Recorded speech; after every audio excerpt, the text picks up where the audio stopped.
Welcome to the other side of the room that I normally record in. This video is going to be a little bit different from some of my previous videos. When this video posts, I'm going to be frolicking around Disneyland, riding a bunch of roller coasters. So I needed to do something that was a little bit different.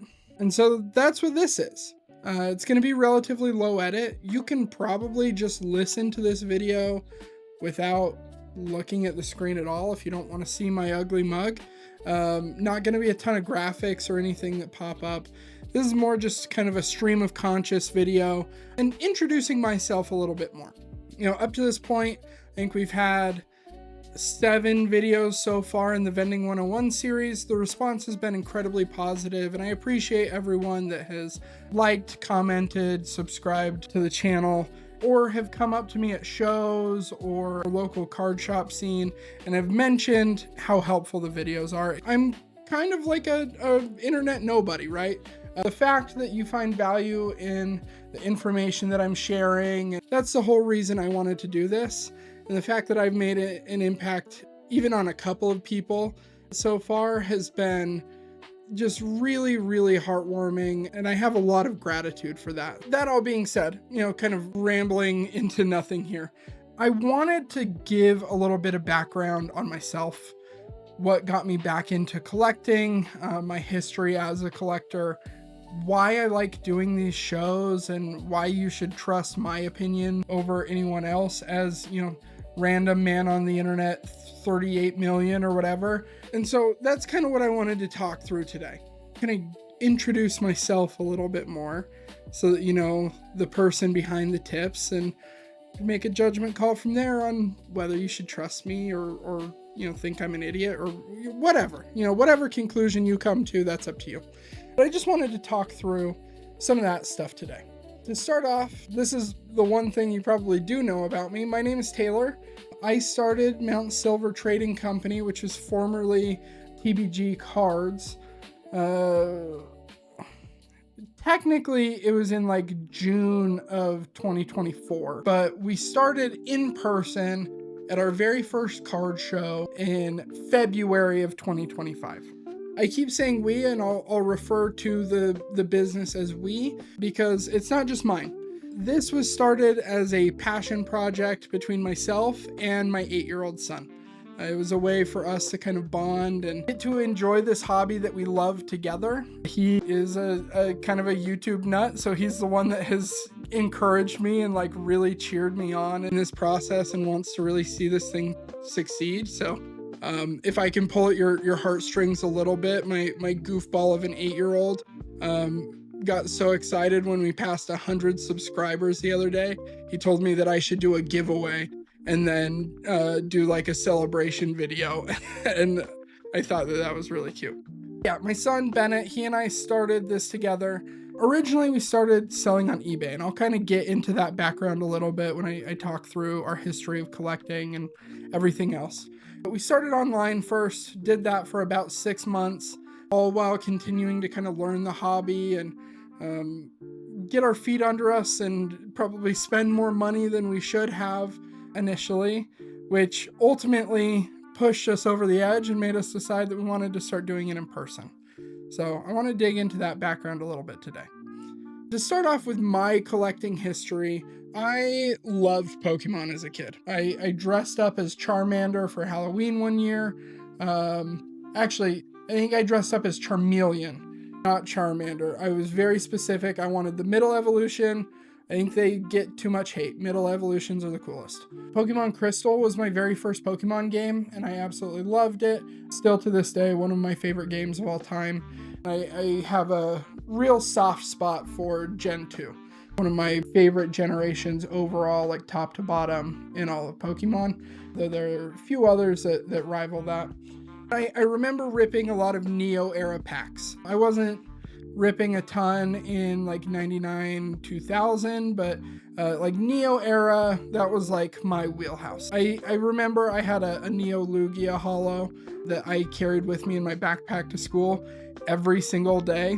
That thing, by the time it got retired and taken out of the backpack, was so beyond mangled it was barely recognizable because it was just raw dogging it in there. But I absolutely loved and adored that card.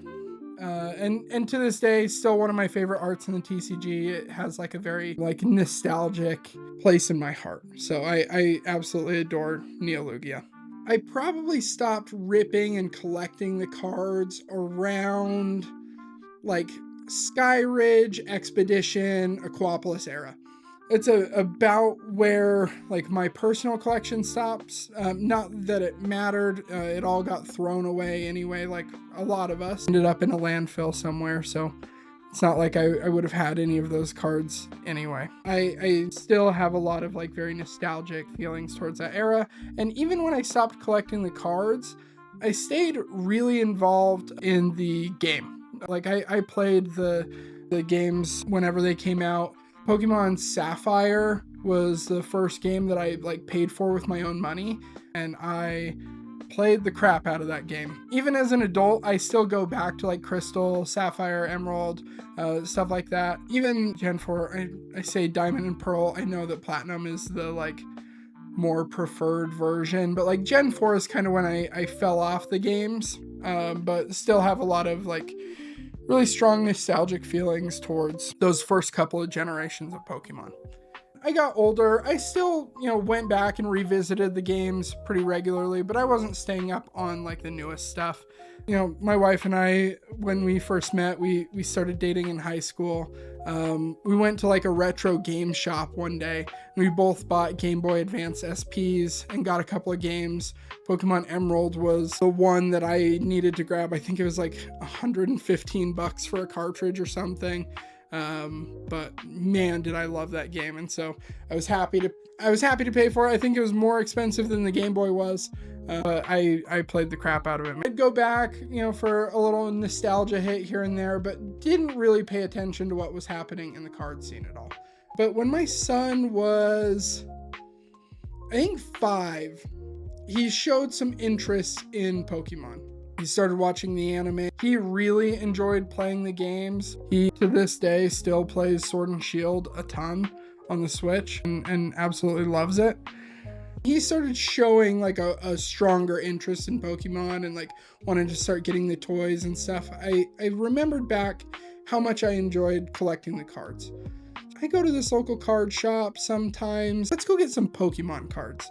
Instead of buying baseball cards or whatever I was buying at the time. Like, let's go get a little tin of Pokemon cards. We can open it up. And it was around the time the Twilight Masquerade had come out.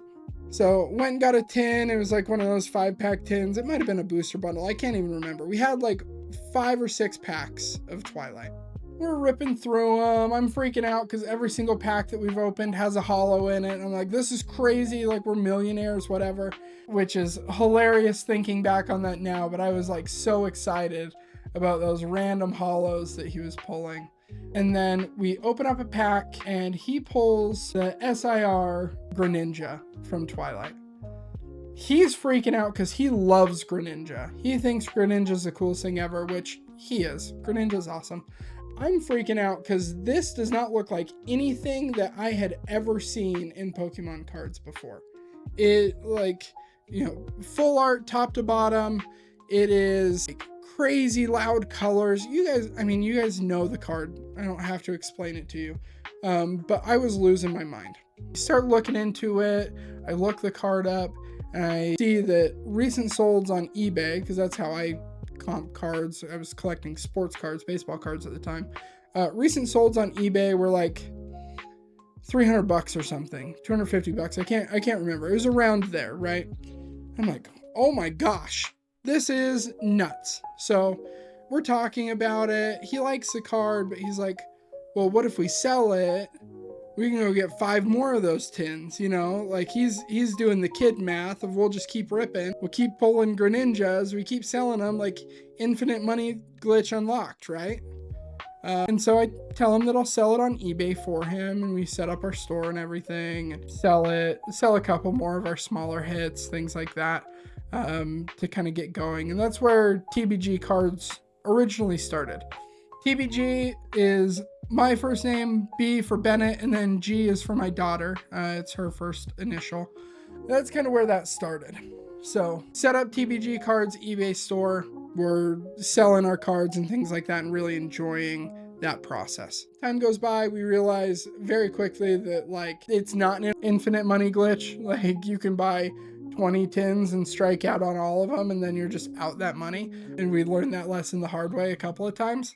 I remember opening up a Blooming Waters box that literally had one EX and one illustration rare, and that's it. That we had paid like at the time like $70 for or whatever. And that one hurt. It was like, okay, we've got $4 worth of cards here on this $70 box. We learned our lessons and we really liked doing the eBay stuff, like seeing that money come in and then being able to use that money to go buy more Pokemon. Like my son loved it. He'd ask me every day if we sold anything. He'd help me pack stuff up and ship it out. He was having a really great time and so was I. But we started getting into the arbitrage side of things, buying bigger collections of cards, already buying pulled hits at a percentage of their market, and then turning around and flipping them on eBay and making a couple of percentage points in profit, right? After eBay fees and shipping and all of that. And that was really fun. We go through that process, do it for about 6-7 months. And then we get this ad on like Instagram or something for a local card show. Like, oh, we didn't even know we had these around here. I thought that was only like LA Collecticon, like, you know, some of these big events, right? We were watching some YouTubers at the time. I think the first one that really stood out to us, because he's from our areas, we saw Jarchomp, and he and I both really liked his content and stuff like that. Saw that he was going to these big shows in like Vegas and Pasadena and stuff, not realizing that those shows existed around us and in our, you know, little hometown here in Utah. So we go to this show. It was probably November of 2024 that we go to this show. And we have a blast. There's a ton of vendors there. They have a bunch of really cool stuff. We see cards that we've never seen before or don't know anything about. You get super excited. By that point, we were so into like Pokemon and collecting and building our collection and stuff. We were very quickly outpacing on our spending from what we were making on eBay. Had to have a couple of hard conversations with the wife about that and set stricter limits on how much we were going to spend on Pokemon together. Though I say that, my wife is incredibly supportive. Like every hyperfixation thing that I love, she has been an absolute angel and has supported me through all of it, and was very excited that Bennett and I had this thing that we could connect over and bond over, and we had like our third space. So being able to do that together, you know, setting a little bit tighter limits on how much we're spending. I think we were all there, right? Like we get into the hobby, then we really get into the hobby, and then we take a second to pause and look at how much money we're spending. We have to like pull ourselves back. Our version of pulling ourselves back was looking at the people selling the cards and going, we're already kind of doing this on eBay. We can kind of do that in person. And I, you know, hand up, will admit this was not my idea. Walking out of that first show in November, my son looked up to me because we had seen a couple of other dads and kids in there. So he looked up at me and said, Dad, one day I want to get a table at a card show. And that seed got planted in my brain from there. You kind of, you know, molded over. We're going through the holidays. I'm looking at my eBay inventory, and, you know, it was the holidays, so it was a little bit slower moving at the time. Kind of thinking on it. By late December, we had decided, all right, we're going to give it a try. We'll buy a case. We'll get our binders that we have and use that as a binder to take to shows. And we'll just give it a try. See if we like it, right? So we find the next available show that has tables, and we buy a table. I think it was February. It was like early February that we do this. So we sign up. We go to that very first show. And I was nervous. I talk about it in a couple of my videos, but I was set up. Jarchomp was at that show, and I was set up near him. I felt like I didn't have enough inventory while I was there. I thought, stuff wasn't good enough. No one's going to be interested in the cards that I have, whatever. Like all those like self-doubt and self-deprecating thoughts were just like turning through my head at the time. But then the show started and we did it, and my son and I had an absolute blast. He had so much fun. My son is very shy, but he gets these bursts of energy where he is really outgoing and really extroverted. And I would notice during the show, he would kind of get shy when things got busy and he'd kind of hide behind me. And then out of nowhere, he'd get this energy and he'd like grab my arm and say like, "Dad, can I help the next person?" And he would get so excited when I would let him, ask if people had a favorite Pokemon or what they were looking for or whatever. And that was kind of a way for us to bond and continue to build that love of this hobby together. That's the thing that sticks with me most from that first show. The energy and the buzz that he and I felt coming out of that first show, how much fun it was, how connected we felt doing that show together. And honestly, over the last year of doing these shows, that hasn't really faded. Every single show that we do, I come away with that same buzz and that same excitement. And that's how I really know that, this is a place that I love being, and I want to continue doing this for the long term. He and I truly, truly love this hobby, and getting to bond over it together has been incredible. Some of the people that I met at that show in February are still regular customers and friends of mine over this last year, and that's been really awesome to get to like build and develop those relationships.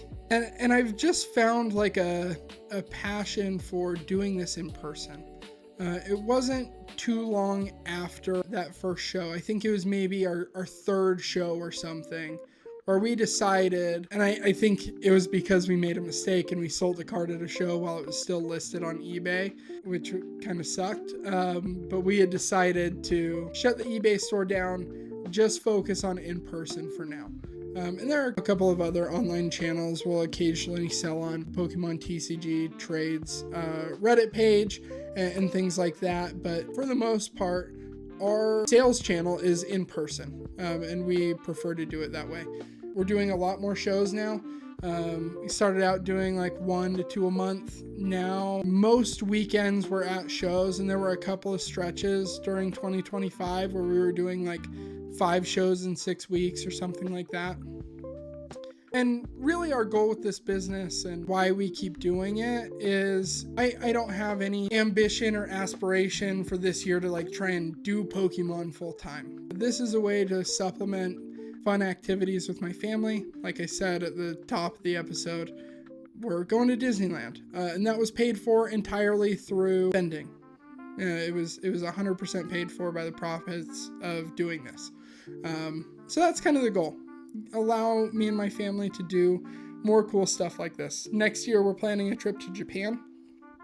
The goal is paid for 100% through Vending, while, kind of maintaining my inventory and, letting it grow, and still, being business minded and wanting to grow the business, but being able to use the proceeds of the business to benefit my people and allow them to, experience things that they wouldn't get to normally without this. So that's kind of the whole goal and why we do this. I'm not trying to be a millionaire.